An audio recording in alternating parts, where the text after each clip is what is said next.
اب تو باپو کا ارادہ اور بھی پکا ہو گیا کہ اگر واقعی کوئی بھوت یہاں رہتا ہے تو اس سے ملاقات کریں گے، اور نہیں تو یہ راز معلوم کریں گے۔ بہرحال شیو پال سنگھ نے رات کو باپو کے ساتھ نہ سونے کی اجازت چاہی تو باپو نے اسے بخوشی چھٹی دے دی، بلکہ کیونکہ ان کے ساتھ ان کا اپنا نوکر فقیر محمد تو تھا ہی۔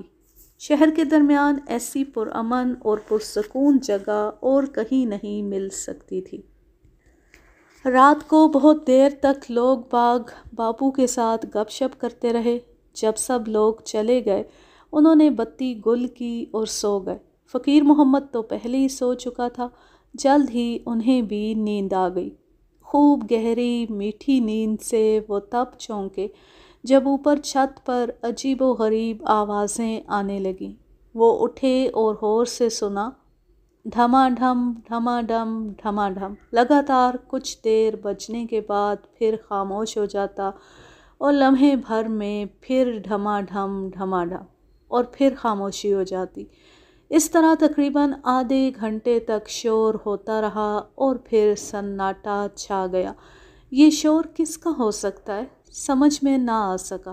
بہت غور و فکر کیا مگر کسی بھی چیز سے اس کا تال میل نہیں بیٹھ رہا تھا۔ یوں ہی سوچتے سمجھتے باپو کی پھر آنکھ لگ گئی۔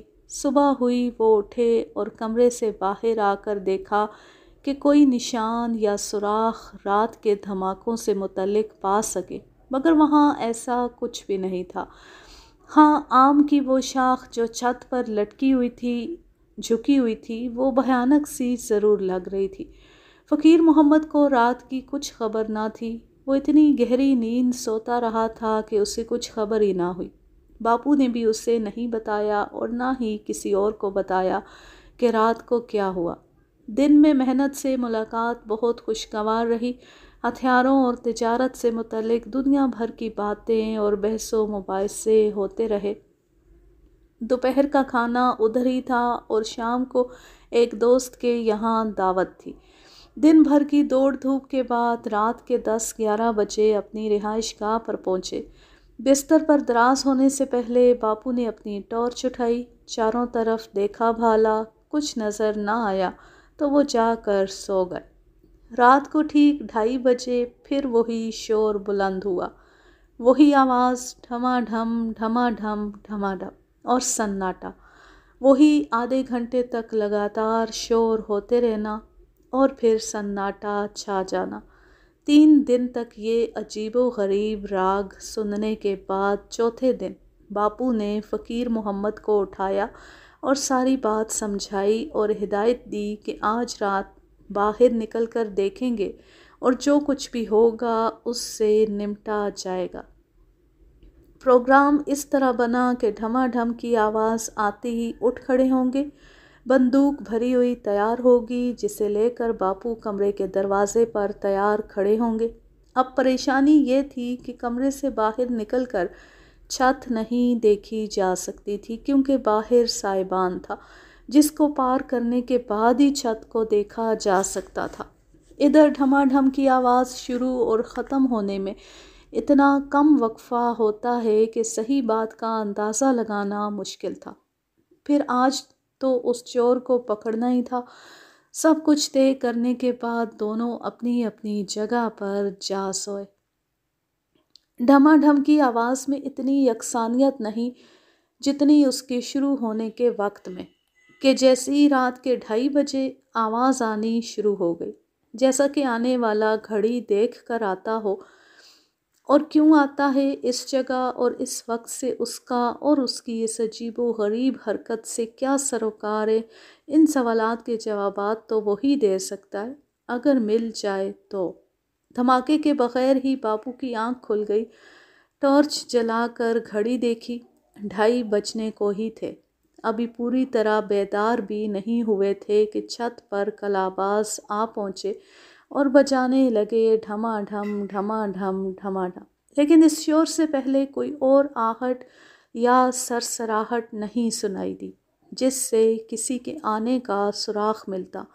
ایسا محسوس ہوا جیسے الارم بجا، باپو اور فقیر محمد دونوں دروازے پر پہنچے۔